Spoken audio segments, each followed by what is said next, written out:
The nuclear threat belongs to the past. Germany has reunited. The East Bloc countries are free. From Hong Kong to Cairo, from New York to Paris, people are looking to the new millennium with confidence. There is nothing to be worried about. Or is there? Over the last few years, things have been happening. The spread of AIDS, massive tornadoes and earthquakes, the new aggression of Iraq, stock markets out of control, genocide in Kosovo, a new and aggressive China. Things that, viewed separately, may not make much sense, but put together, these signs fall in place like pieces of a puzzle foretold by prophecies of hundreds, even thousands of years ago. What if they're right?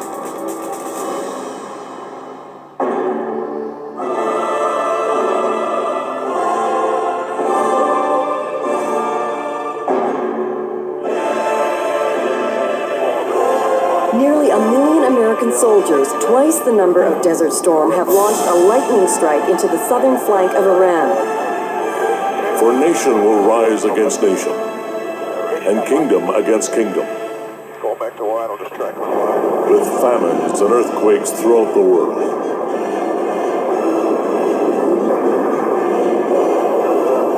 The Red Army is on full alert. We have reports of major troop movements towards the border with Poland and Hungary.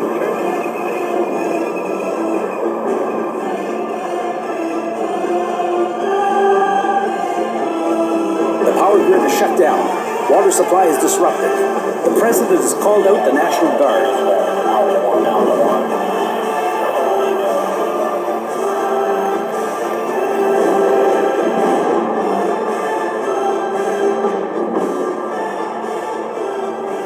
We thought we could look forward to a long-term peace, a prosperous global economy of the New World Order.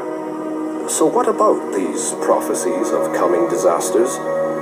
What did these prophets know that we don't?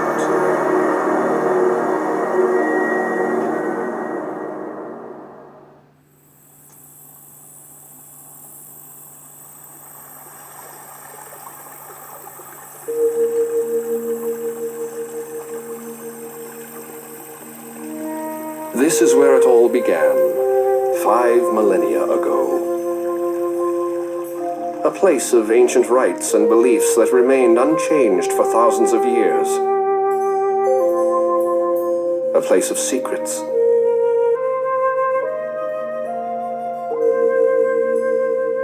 No one quite knows the meaning of the Sphinx, nor do we know how the Egyptians could build their massive pyramids in so perfect and complex a form.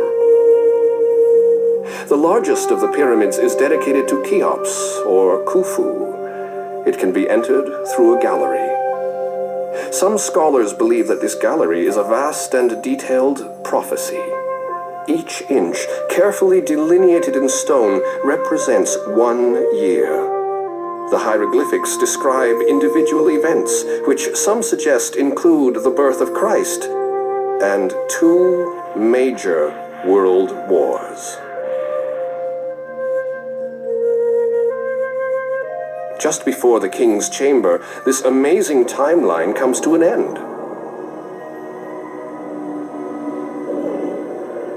The last date is 2001.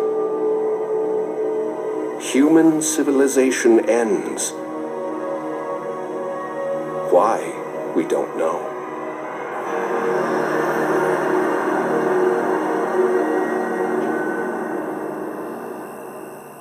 It is a refrain that returns in countless prophecies from around the world. A vision of great turmoil and destruction at the beginning of the 21st century. Why? Perhaps one answer can be found in astrology. Since the earliest of times, astrologers have divided history into a series of ages that correspond to the signs of the zodiac. Each astrological age lasts some 2,000 years.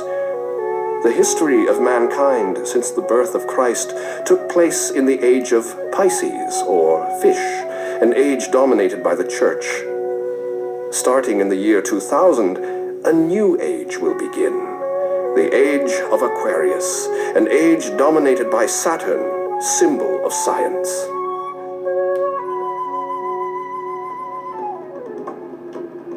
The Incas and Mayas were masters in astrology. Some believe that the Inca shrine in Machu Picchu, first discovered in 1991, serves as a giant observatory.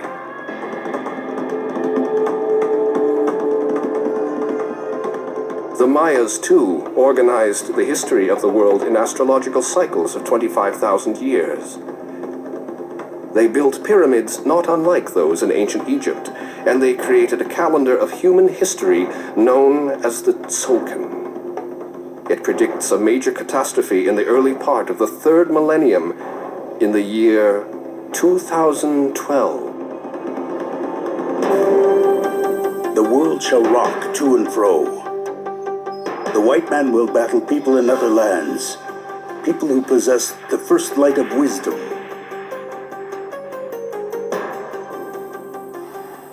There is a remarkable similarity between the prophecies of the Mayas and those of Indian tribes of North America, including the Hopi. All believe that the rhythm of life and the cycles of nature are fully intertwined. But materialism and the pace of modern science have ruptured this intimate link. We have lost touch with the cosmic forces that created us to begin with. Man and the earth are on a collision course.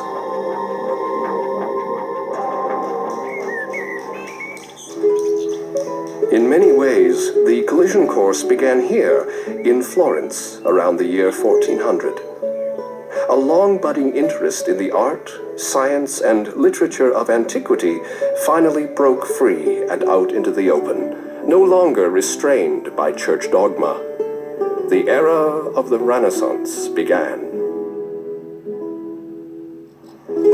In 1503, the same year that Leonardo began work on the Mona Lisa, another man of the Renaissance was born. A man with quite a different vision of the world. Earth-shaking fire from the center of the earth will cause the towers around the new city to shake.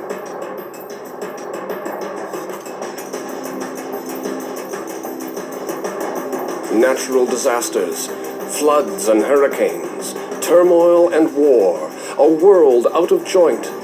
This would be the legacy of a Renaissance man named Michel de Nostradam, or Nostradamus, a man soon praised and reviled the world over. Michel came from a well-to-do family in a small town in the French Provence. He was educated in Avignon and later in Montpellier, where he studied medicine. He became a physician, but remained passionately devoted to astrology, a science which, in the early 16th century, was still considered heresy by the church.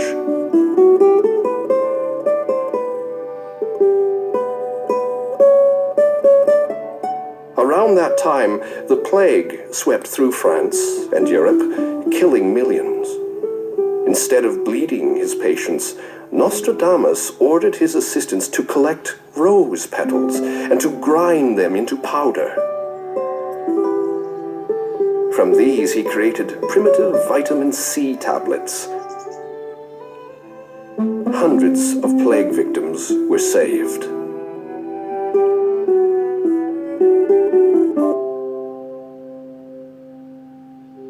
But Nostradamus had a unique gift. He actually saw visions. Visions which, starting in 1552, he began to record in a set of books known as the Centuries. That in itself wasn't exceptional. The Middle Ages were full of prophets, magicians, and soothsayers. But Nostradamus was different. His prophecies actually came true. One day, Nostradamus had a vision of the French king, Henry II, in a joust.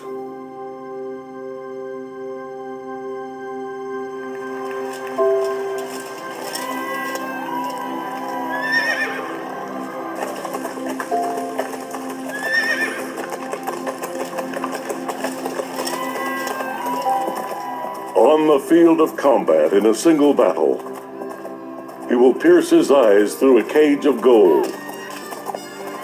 2 wounds made 1. Then he dies a cruel death. 3 years after Nostradamus committed his vision to paper, the book was brought to the attention of Catherine de' Medici, the Queen of France. A Florentine of the ruling house of the Medici, she hated the cold weather and damp castles of the French. What's more, Henry II ignored her in favor of other, more pliant ladies at the court. Still, she did warn the king not to ride in a joust. He laughed it off.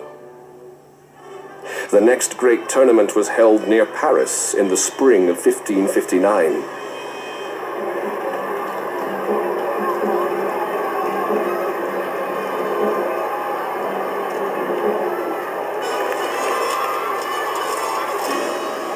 King Henry II rode in it.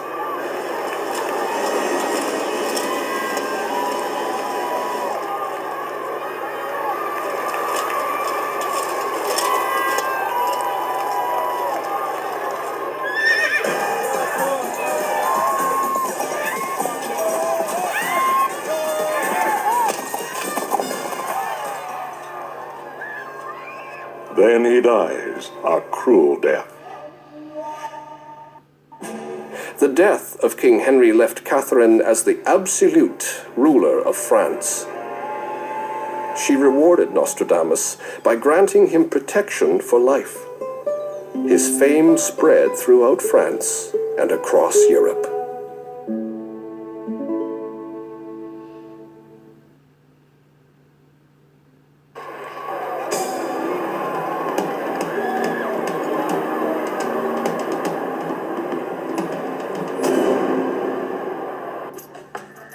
In preparation for his seance, Nostradamus would light a candle and pour steaming water into a brass bowl. I empty my soul, my brain and my heart of all care. Slowly, a deep tranquility and stillness of mind comes over me. Prophetic heat approaches, like rays of the sun, casting shadows of ethereal shapes and forms.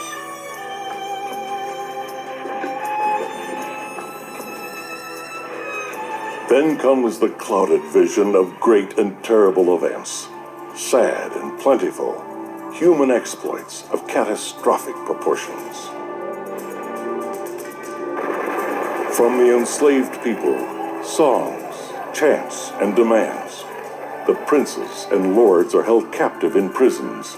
In the future, demands by headless idiots will be received as divine expressions. Out of the deepest part of Western Europe, from poor people, a young child will be born, who with his speech shall seduce the masses. They shall pursue crosses of iron, topsy-turvy. Liberty will not be regained.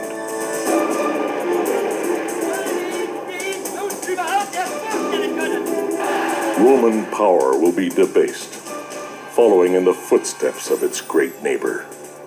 Secret and civil hatreds and conflict will stop the folly of the buffoon. The fortress of the besieged will be pounded to its depths by explosives. The traitor will be entombed alive. Never did such a pitiful division come about.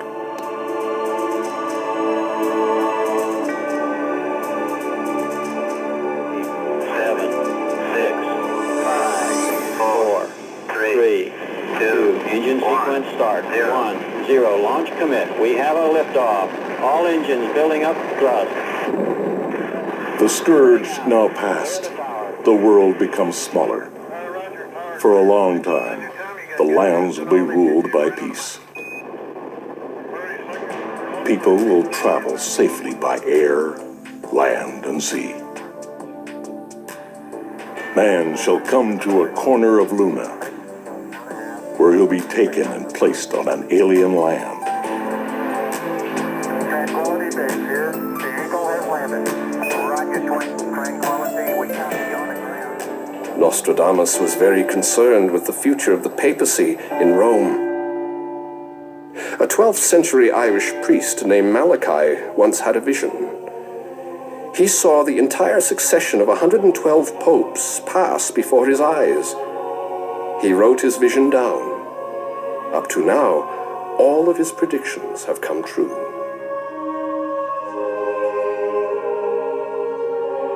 Malachi refers to John Paul II as the Pope in the mark of the sun. Nostradamus calls this Polish pontiff simply the Pole. Both Malachi and Nostradamus warned the current pope to beware of his enemies.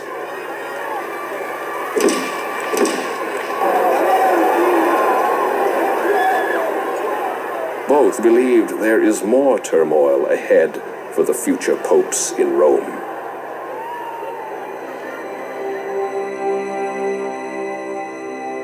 Nine will be set apart from the human flock. Separated from judgment and counsel, their fate will be determined on departure. 9, 8, 7, 6. We have main engine start. 4, 3, 2. And liftoff.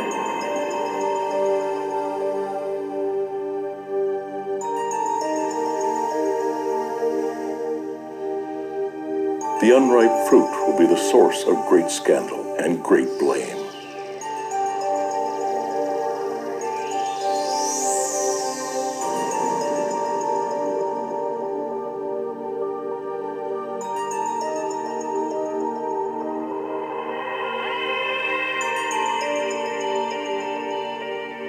Until recently, most Nostradamus scholars struggled with verse 32 of the fourth book of the Centuries. It was unbelievable, precisely because it was so explicit. The verse predicts, in no uncertain terms, the fall of the Soviet Empire. The communal law will be made in opposition. The old order will hold strong, but then removed from the scene. Then communism put far behind.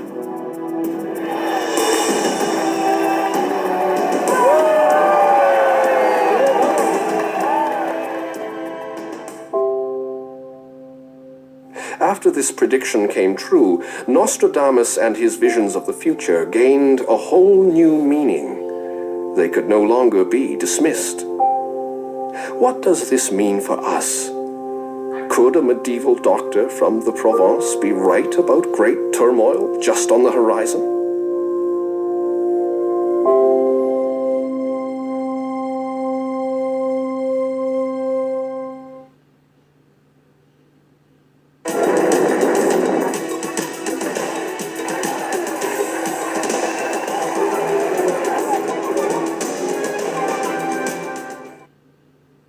Nostradamus didn't actually write at the end of a century. He was more or less plunked down in the very middle of his century.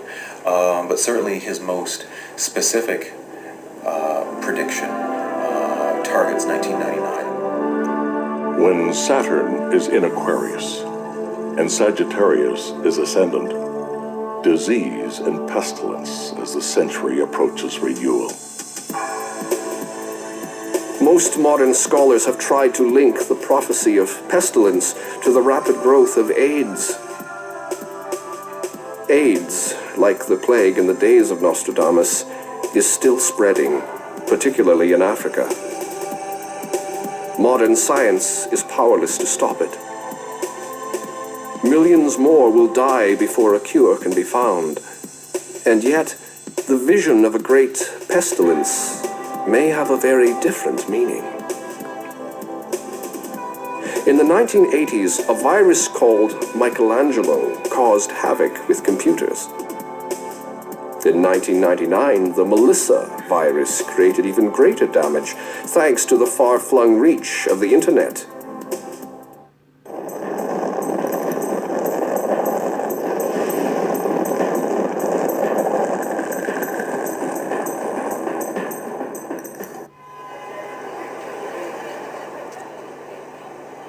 There are those who believe that the millennium hype is a figment of our imagination. Passing into the year 2000 is simply another day in a man-made calendar. Life goes on. Nothing changes. Astronomers would not agree. If nothing else, they see major changes happening in our solar system. On May 5th, 2000, the new moon will move itself in a straight alignment with the Earth, Jupiter, Saturn, and the Sun.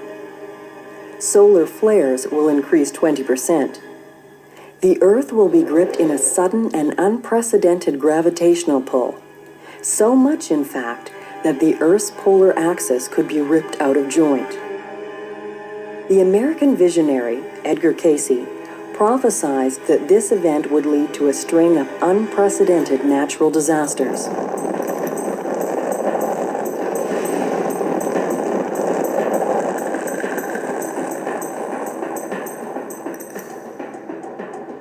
In the great turmoil of winds and oceans, part of England will be submerged.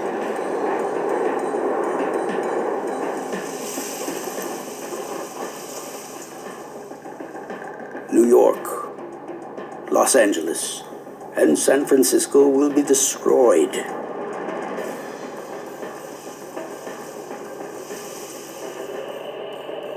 A greater portion of Japan must go into the sea.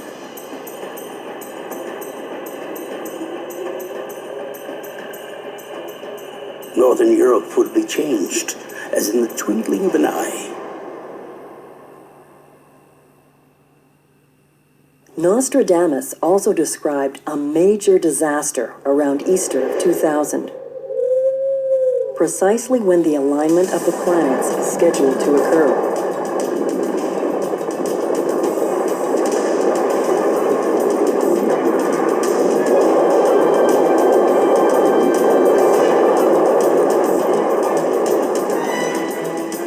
There will be a tremendous earthquake. A great theater filled with people will be ruined. The air, heaven, and the earth will be dark and obscure. There are many other modern prophets who have warned of great natural disasters, and none more clearly than a group of 1,700 scientists, including many Nobel laureates, who in 1992 issued a major warning to the world.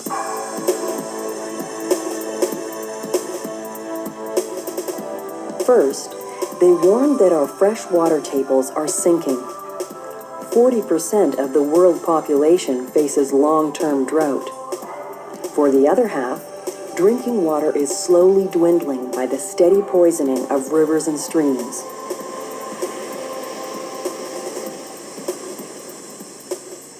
The oceans are particularly at risk.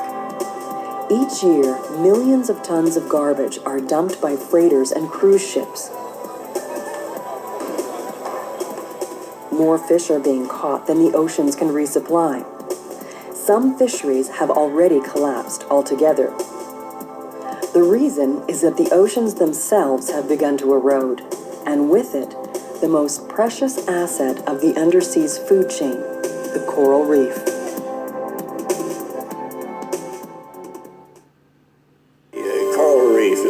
Richest environments, the variety of life there is fantastic. And we discovered too that there's a tremendous treasure in biochemistry there. All sorts of strange chemicals that the creatures of the reef produce. Many of them have great medical value. When Arthur C. Clarke first came to Sri Lanka in 1963, the reefs were full of tropical fish, and the corals were alive. Now when you go back many of these areas now, I call them coral cemeteries. The coral is bleached and white. There are very few fish. Much of it is now a disaster area. Tourism, fishing, coral mining, and pollution have destroyed the reefs, and with it, the fish it once sustained.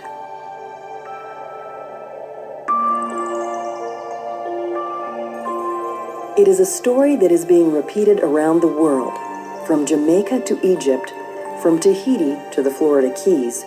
The food banks of the coral reefs are dying, putting the entire ecosystem of the oceans at risk.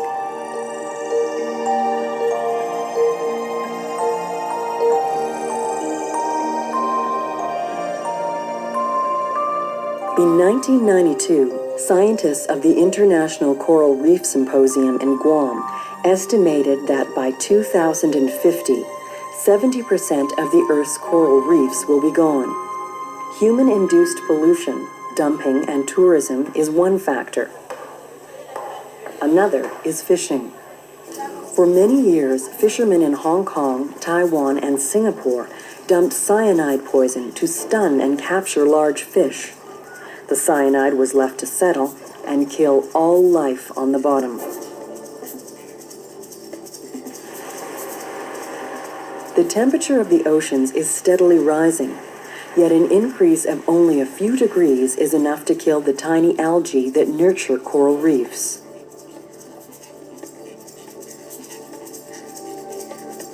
Action is needed now, on a global scale, if we want to avert disaster.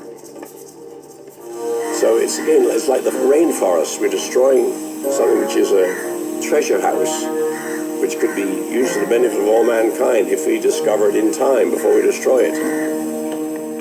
We never get food from the space, no. We get food from the earth, you know. Indian people says Mother Earth. I think that's a good name. The earth is just like mother.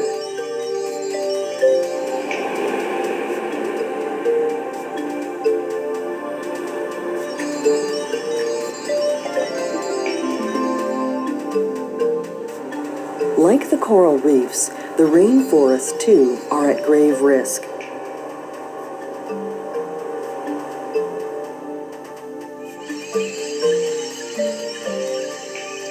Each minute, 30 acres of rainforest are destroyed.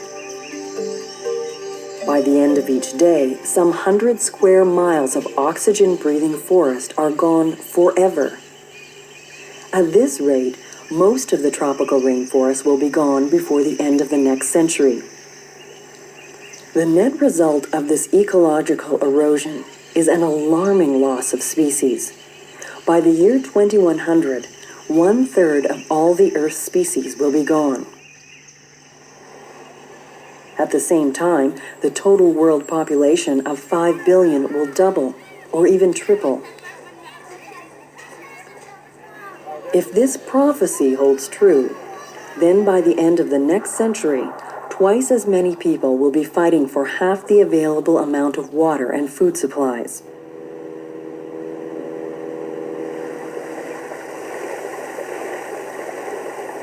There are other destructive forces at work.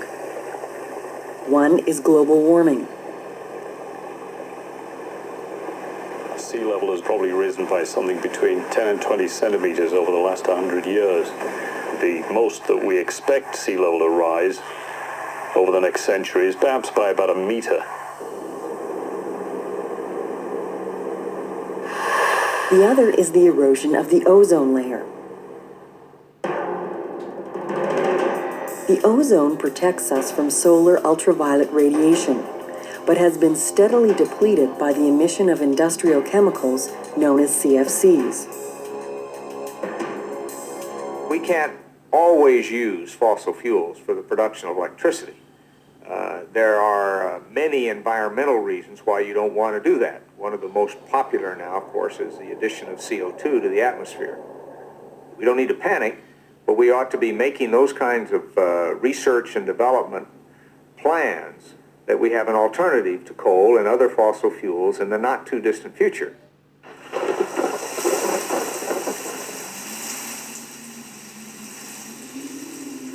El Niño, is partly caused by the pollution of our oceans and our air.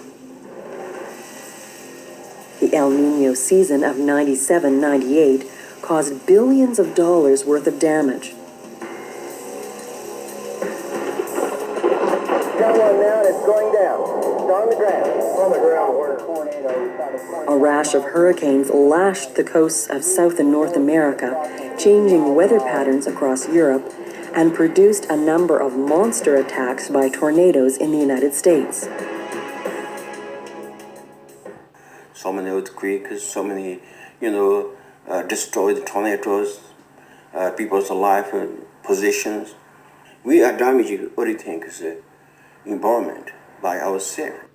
Every single producer or multinational would solely attempt to increase their profit irrespective of the kind of damage or cost that they will impose on society. So here comes the role of government when we talk about globalization, the impact on the environment, and of course the ecology in general. Stand by, we just picked up tide 2 on the horizon at 60 miles. To biochemist James Lovelock, phenomena like El Niño are no accident. In fact, it is only the beginning. He believes the Earth is a highly delicate and intelligent organism, very much like the human body. It will intervene in order to secure its survival, no matter how drastic the measures. If he is right, then one more prophecy by Nostradamus will become a reality. Earth-shaking fire from the center of the earth will cause the towers around the new city to shake.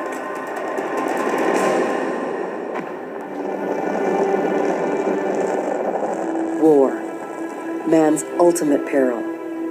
As if the threat to our ecosystem weren't enough, mankind continues to build the weapons to destroy Earth many times over.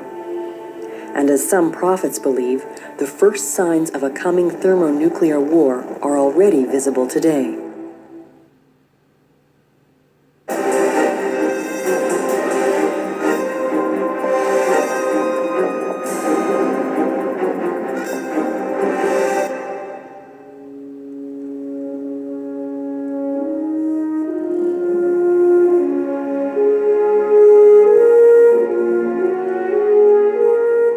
For a long time, the lands will be ruled by peace.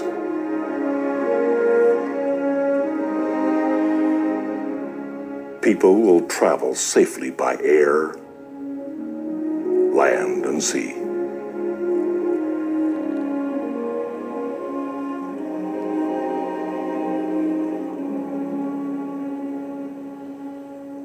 Then, wars will